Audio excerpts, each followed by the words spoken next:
नमस्कार दोस्तों, जैसा कि आज 9 मार्च को आपका एसएससी CSSL का एग्जाम दोस्तों आपका स्टार्ट हो गया है। तो फोर्थ शिफ्ट का दोस्तों एग्जाम आपका समाप्त हो गया है। तो फोर्थ शिफ्ट में 25 जीके के प्रश्न पूछ जाते हैं, तो उनमें से अधिकतम रियल प्रश्न प्राप्त हो गए हैं। तो उन सब प्रश्नों को देखेंगे विद एक्स्ट्रा फैक्ट के साथ। चलिए वीडियो को शुरू करते हैं बिना किसी देरी के, ठीक है। और इसका जो PDF है, अगर आप प्राप्त करना चाहते हैं तो हमारे व्हाट्सएप नंबर पर संपर्क कीजिएगा, तो वहाँ पर PDF आपको दे दिएगा। इसके साथ ही साथ टेलीग्राम ग्रुप को ज्वाइन कर लीजिएगा, आगे की PDF के लिए लिंक डिस्क्रिप्शन में दिया गया है, ठीक है। तो चलिए, हमारा जो पहला प्रश्न जो आज का है वो पूछा गया था आपका ऑस्ट्रेलियन ओपन 2022 पुरुष एकल का खिताब किसने जीता है, ठीक है। जैसा कि दोस्तों हमारा जो वीडियो रहता है हिंदी और अंग्रेजी दोनों माध्यमों के लिए स्टूडेंटों के लिए रहता है, जिससे कि इंग्लिश माध्यम स्टूडेंट के लिए भी ज़्यादा परेशानी ना हो, तो इसलिए इंग्लिश में भी क्वेश्चन है जो कि हम लिख देते हैं, ठीक है। तो who has on the Australian open 2022 men's single title, ठीक है। तो इसका राइट आंसर दोस्तों हम बता दें हमको, तो राफेल नडाल, ठीक है। राफेल नडाल इसका राइट आंसर हो जाएगा। राफेल नडाल स्पेन के रहने वाले हैं। डेनियल मेदवेदेव को हराकर, जो कि रूस के थे, 2-6, 2-6, 6-7, 6-4, 6-7, 7-5 से हराकर ऑस्ट्रेलियन ओपन 2022 का खिताब है जो कि अपने नाम कर लिया था। कौन? राफेल नडाल, ठीक है। इसके अलावा ये आपका इनका राफेल नडाल का 21वां मेजर खिताब था। ऐसा करने वाले वो पहले पुरुष खिलाड़ी बन गए हैं, ठीक है। इसके अलावा दोस्तों महिला एकल खिताब की बात करेंगे, तो महिलाओं में वर्ल्ड नंबर ऑस्ट्रेलिया की एस्ले बार्टी ने US की डेनियल कॉलिंस को हराकर महिला एकल का खिताब जीता था। तो महिला एकल का खिताब आपकी एस्ले बार्टी जीता है ऑस्ट्रेलियन ओपन 2022 का ही, ठीक है। चलिए, इसके साथ ही साथ लिस्ट ऑफ ग्रैंड स्लैम 21-22, यहाँ पर कुछ लिस्ट हैं जो कि आपके जितने भी ग्रैंड स्लैम हुए हैं आपके 21 और 22 में, उनसे संबंधित। तो देखिए, पहला जो टूर्नामेंट है आपका US ओपन 2022, ठीक है, जो कि जीता है कार्लोस एल्क्रोज, जो कि दोस्तों आज की आपके फर्स्ट शिफ्ट का क्वेश्चन था, ठीक है। ये आपका मेंस सिंगल में था। वुमेन्स की बात करेंगे तो ईगा स्वितेक, ये आपके मेंस सिंगल में जीती है, वुमेन्स में, और मेंस में आपका कार्लोस अल्क्रेज, ठीक है। इसके अलावा विंबलडन में बात करें, विंबलडन 2022 का, तो नोवाक जोकोविच आपके जीते हैं मेंस पुरुष के। और वुमेन्स में बात करें तो इलियाना रायविकना, ठीक है, इलियाना रायविकना आपके जीते हैं महिला एकल खिताब। फ्रेंच ओपन की बात करेंगे तो राफेल नडाल मेंस एकल का खिताब जीती हैं, और वुमेन्स का आपका ईगा स्वितेक ही जीती है, ठीक है।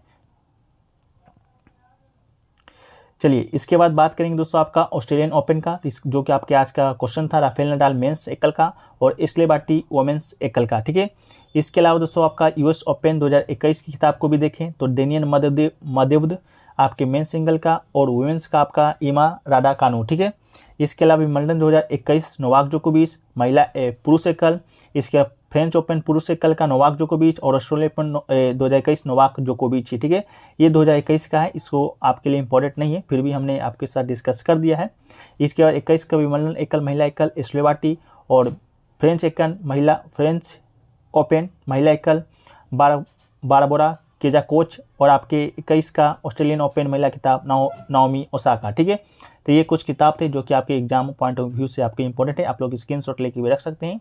इसके अलावा PDF भी आपको इसका दे दिया जाएगा, ठीक है। एक क्वेश्चन देखिए पूछा गया था, कुतुबुद्दीन ऐबक का शासनकाल कब से कब तक था? How long was the resign of Qutubuddin Aibak, ठीक है। तो इसका राइट आंसर दोस्तों बात करें तो इसका राइट आंसर आपका 1206 से 1210 इसका राइट आंसर आपका हो जाएगा। कुतुबुद्दीन ऐबक 1206 ईस्वी में दिल्ली का पहला सुल्तान आपका बना था। वह घुरिद प्रदेशों का प्रभावी था और बाद में मामलुक राजवंश द्वारा शासित दिल्ली सल्तनत का शासक आपका बन गया था। बात करेंगे तो उनका जो शासनकाल था आपका 25 जून 1206 से 1 दिसंबर 1210 तक था।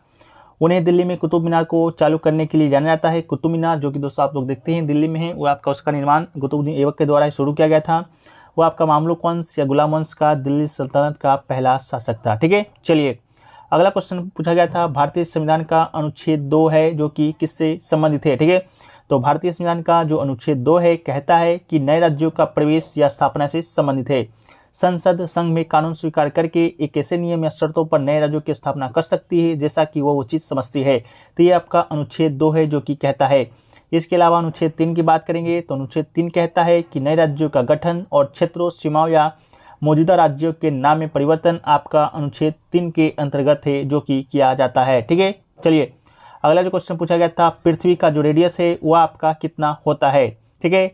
तो पृथ्वी की बात करेंगे तो पृथ्वी का त्रिज्या यानी कि रेडियस पृथ्वी के केंद्र से उसके सतह की दूरी है जो कि लगभग 6371 किलोमीटर, और मील में बात करेंगे तो 3959 मील है। यह पृथ्वी के गोले का औसत त्रिज्या है। इस संख्या का प्रयोग खगोल शास्त्र और भूविज्ञान में बहुत होता है, ठीक है। चलिए, अगला जो क्वेश्चन है आपका, अगला क्वेश्चन पूछा गया था आपका कथन से संबंधित, आपका कथन दिया गया था player in basketball and volleyball is 11-11, जो कि दोस्तों आपका ऑप्शन बिल्कुल गलत था। बास्केटबॉल और वॉलीबॉल में प्लेयरों की जो संख्या होता है आपका 6 होता है, ठीक है, इस बात को आप है जो कि याद रखिएगा। अगला क्वेश्चन पूछा गया था आपका CRR is monetary tool, RBI से रिलेटेड कोई प्रश्न पूछा गया था। तो CRR का full form cash reserve ratio is the percentage of a bank total deposit that it needs to mention as a liquid cash, ठीक है। तो इससे संबंधित क्या प्रश्न पूछा गया था आप लोग बताइएगा। एक क्वेश्चन पूछा गया था अंतर्राष्ट्रीय बाघ दिवस कब मनाया जाता है, when is international tiger day celebrated. तो बाघ संरक्षण के बारे में जागरूकता बढ़ाने के लिए हर साल 29 जुलाई को अंतर्राष्ट्रीय बाघ दिवस है जो कि मनाया जाता है, ठीक है। का 29 जुलाई के एक दिन पहले 28 जुलाई, ठीक है।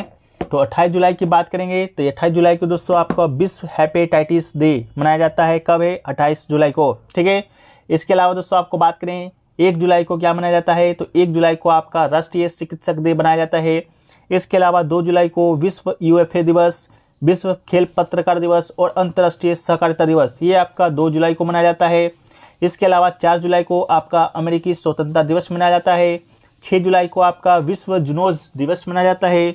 इसके अलावा 11 जुलाई को आपका विश्व जनसंख्या दिवस और 12 जुलाई को विश्व मलाला दिवस मनाया जाता है। इसके अलावा 17 जुलाई को आपका अंतर्राष्ट्रीय न्याय के लिए विश्व दिवस, 18 जुलाई को नेल्सन मंडेला अंतर्राष्ट्रीय दिवस और 28 जुलाई को विश्व प्राकृतिक संरक्षण दिवस और 29 जुलाई को राष्ट्रीय बाघ दिवस आपको मनाया जाता है। तो ये कुछ जुलाई में मनाए जाने वाले इंपॉर्टेंट दिवस थे जो कि आपके एग्जाम और पॉइंट ऑफ व्यू से आपके रिलेटेड हैं, ठीक है।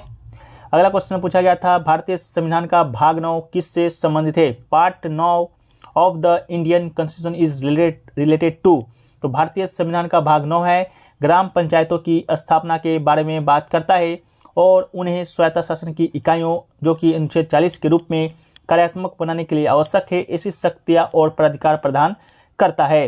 इसके अलावा बात करेंगे पंचायत आपका, तो पंचायत का 3 स्तर होता है, ग्राम पंचायत जो कि ग्राम स्तर पर, मंडल परिषद या ब्लॉक समिति या पंचायत समिति ब्लॉक स्तर पर और आपका जिला परिषद जिला स्तर पर। इसे 1992 में भारतीय संविधान में 73वें संविधान संशोधन के द्वारा औपचारिक रूप दिया गया था। इसके अलावा बात करेंगे भारतीय संविधान की वर्तमान परिस्थिति का, तो आपके उसमें 22 भाग हैं, 395 अनुच्छेद है और 12 अनुसूचियां आपके भारतीय संविधान में वर्तमान में शामिल हैं, ठीक है। अगला क्वेश्चन पूछा गया था संयुक्त राज्य अमेरिका की पहली महिला उपराष्ट्रपति कौन बनी है, ठीक है, जो कि आपका भारतीय मूल की बनी थी, ठीक है। तो कमला हैरिस दोस्तों इसका राइट आंसर हो जाएगा। कमला हैरिस संयुक्त राष्ट्र अमेरिका की प्रथम महिला उपराष्ट्रपति बनी है। कमला जनवरी 2021 में राष्ट्रपति जो बाइडेन के साथ उद्घाटन पर उपराष्ट्रपति बनी।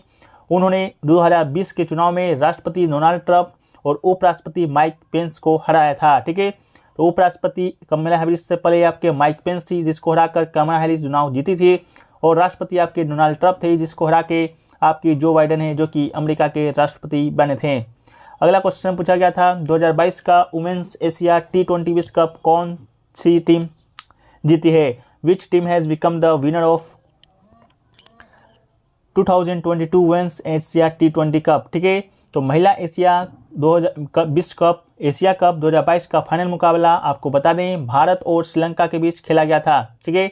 भारत और श्रीलंका के बीच खेला गया था। इसमें टीम इंडिया ने श्रीलंकाई टीम को 8 विकेट से बुरी तरह से हरा दिया था। तो आपको जीता कौन था, हमारा देश भारत जीता था, उप विजेता आपका श्रीलंका बना था, ठीक है। श्रीलंका को हराने के साथ ही भारतीय महिला टीम ने एशिया कप के इतिहास में 7वीं बार खिताब जीता है। तो एशिया कप अभी तक भारत कितनी बार जीता है महिलाओं की श्रेणी में, तो आपके 7वीं बार जीता है।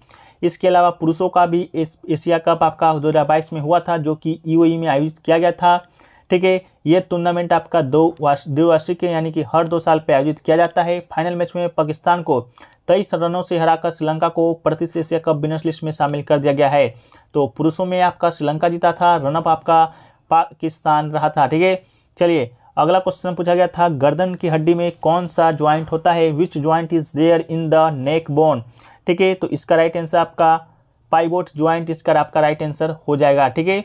पाइवोट ज्वाइंट इसका राइट आंसर हो जाएगा। पाइवोट ज्वाइंट जिसे कि आपका मुख्य जोड़ भी कहा जाता है, वह जोड़ होता है जहां हमारी गर्दन सिर से जुड़ी होती है, वह एक मुख्य जोड़ जिसे कि पाइवोट ज्वाइंट कहते हैं। यह अपने यह हमें अपने सिर को आगे या पीछे की ओर झुकाने की अनुमति देता है। सिर को हमारे दाएं या बाएं घुमाता है। एक संयुक्त जोड़ है जो कि बेलनाकार हड्डी और एक अंगूठी में घूमती है। एक क्वेश्चन देखिए पूछा गया था, शुष्क जलवायु कौन से क्षेत्र में पाई जाती है? In which region is dry climate found? तो इसके अंतर्गत आपका जैसलमेर, बाड़मेर, बीकानेर पश्चिम भाग, गंगानगर दक्षिण भाग और जोधपुर की फलोदी तहसील का पश्चिमी भाग आता है। ये सभी आपके राजस्थान में पड़ते हैं। ठीक है, तो ऑप्शन तो मुझे मालूम नहीं किस प्रकार दिया गया था। राजस्थान दिया गया था, उत्तर भारत, दक्षिण भारत, इस प्रकार करके दिया गया था। आप लोग कमेंट सेक्शन में जरूर बताइएगा। ठीक है, अगला क्वेश्चन देखिए पूछा गया था, भारत का बिस्मार्क है जो कि किसे कहा जाता है? तो भारत के बिस्मार्क की बात करेंगे तो वल्लभ भाई पटेल को भारत के लौह पुरुष के रूप में जाना जाता है। महात्मा गांधी ने वल्लभ भाई पटेल को सरदार की उपाधि दी थी, तो सरदार वल्लभ भाई पटेल को भारत का लौह पुरुष के नाम से जाना जाता है। उन्हें भारत के बिस्मार्क के रूप में भी जाना जाता है क्योंकि उन्होंने भारत को एकजुट करने में एक प्रमुख भूमिका निभाया था। तो आपको मालूम होगा जब भारत आपका आज़ाद हुआ था तो उस समय आपका लगभग 550 से 65 टुकड़ों में जो कि भारत आपका बटा हुआ था, उसको एक करने का जो श्रेय है आपके सरदार वल्लभ भाई पटेल को दिया जाता है। और इसी कारण एक आपका स्टैच्यू ऑफ यूनिटी आपको हाल ही में बनाया गया है, जो कि अहमदाबाद में बनाया गया है। तो वो आपका स्टैच्यू ऑफ यूनिटी भारत के बिस्मार्क सरदार वल्लभ भाई पटेल जी की श्रद्धांजलि को अर्पित करने के लिए बनाया गया था। सरदार वल्लभ भाई पटेल की बात करेंगे तो ये आपका बारदोली सत्याग्रह से भी जुड़े हुए हैं। ठीक है, अगला क्वेश्चन पूछा गया था आपका मिस इंडिया, मिस वर्ल्ड पूछा गया था। मिस वर्ल्ड पूछा गया था आपका, तो इसका राइट आंसर आपका खुशी पटेल था। ठीक है, खुशी पटेल उसका राइट आंसर था आपका मिस इंडिया का। ठीक है, इसके बाद दोस्तों आपका खुशी पटेल तो इससे पहले जो श्री शेट्टी हैं, खुशी पटेल 2021 का मिस इंडिया का खिताब जीती हैं, लेकिन मिस इंडिया का खिताब आपका 2022 का मिस इंडिया 2022 का खिताब आपके श्री शेट्टी ने जीती है। मिस वर्ल्ड का 2022 का खिताब जम्मू की रहने वाली सरगम कौशल ने जीती है। ये आपका 2022 का है, लेकिन 2021 का पूछा गया था, जो कि खुशी पटेल आपका राइट आंसर था। ठीक है, 21 साल के इंतजार के बाद मिस वर्ल्ड का जो ताज एक बार फिर से भारत के पास आ गया था।